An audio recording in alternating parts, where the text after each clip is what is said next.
Շնորհակալ եմ հարգելի գործընկերներ, Վեդու ջրամբարի շինարարությունը ավարտվել է, ինչի առիթով ուզում եմ մեզ բոլորիս շնորհավորել, ինչու, որովհետև այս մասշտաբի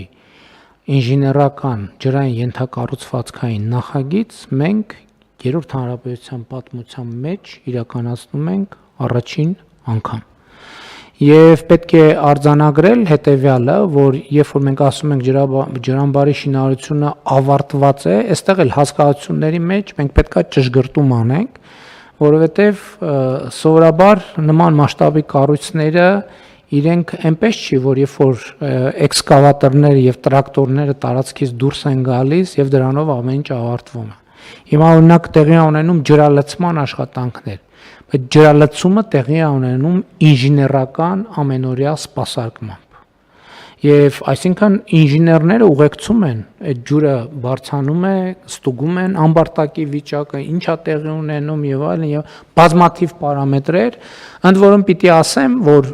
այց ենք կատարել եւ խորհրդակցություն ենք ունեցել Վեդի ջրամբարում եւ պիտի արձանագրեմ, որ տպավորված եմ այդ կառույցից, էդ էլ արձանագրենք պարոն Խաչատրյան, թե ինչ դժվարություններով է կառուցվել, որովհետև ես հիշում եմ այս ընթացքում մի քանի որոշումներ են կայացրել, ըստ էության մի քանի անգամ եղել է նախագիծը ձախողման եզրին, շատ բարդ որոշումներ են կայացրել եւ այլն եւ այդպես շարունակ, բայց սրանից էլ մենք պետք է առերեսվենք, որ այո, Հայաստանում ջրամբարներ են կառուցվել ժամանակին, շատ մեծ, շատ բարդ ջրամբարներ են կառուցվել,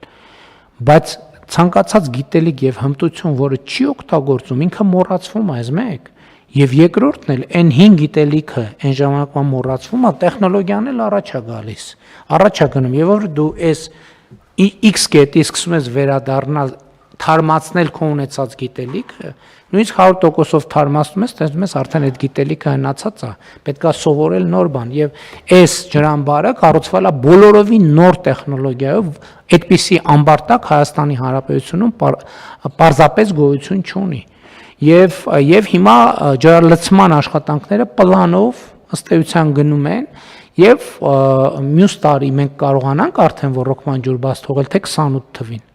Համեցեք։ Շնորհակալություն պարոն վարչապետ, ինչպես դուք նշեցիք, եւ պարոն նախարարը նշեց, 12.5 միլիոն խմ ջուր արդեն լցված է, ընդ որում այս օրերին նորից մեր քաղաքացիների համար եմ ուզում պարզաբանել, որ չի լցվում ոչ թե այն պատճառով, որ չի կարող լցվել,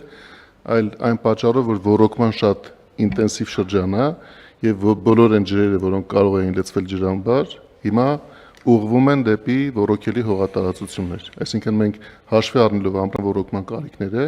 դադարեցրել ենք գործնական ջրամբարի հետագա լցնելը եւ այդ ջուրը օգտագործում ենք ռոռոկման նպատակով։ Եվ այս տարին, քանի որ ջրառատ տարի էր, մենք հասել ենք 12.5 միլիոն խմ,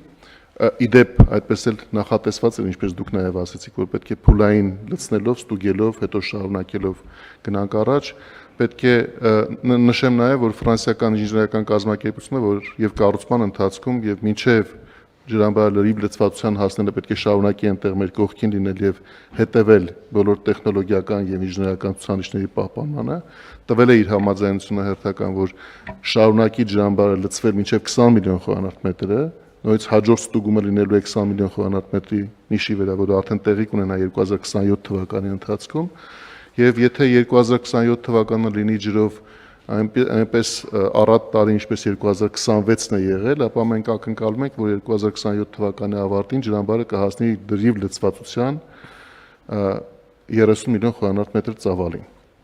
Այնտեղ գործնականում ենք բոլոր պարոն նախարարը արդեն նշեց, որ աշխատանքները ավարտել ենք, պարոն վարչապետ, 2 կտոր բկա, որ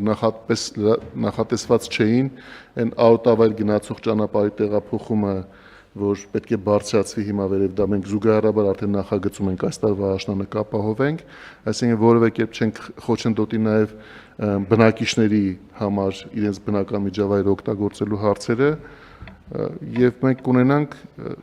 առաջին անգամ վերջին տարիներին կառուցված 30 միլիոն խմ ջրով լցված ջրամբար եկող տարվա ավարտին։ Հույսում եմ։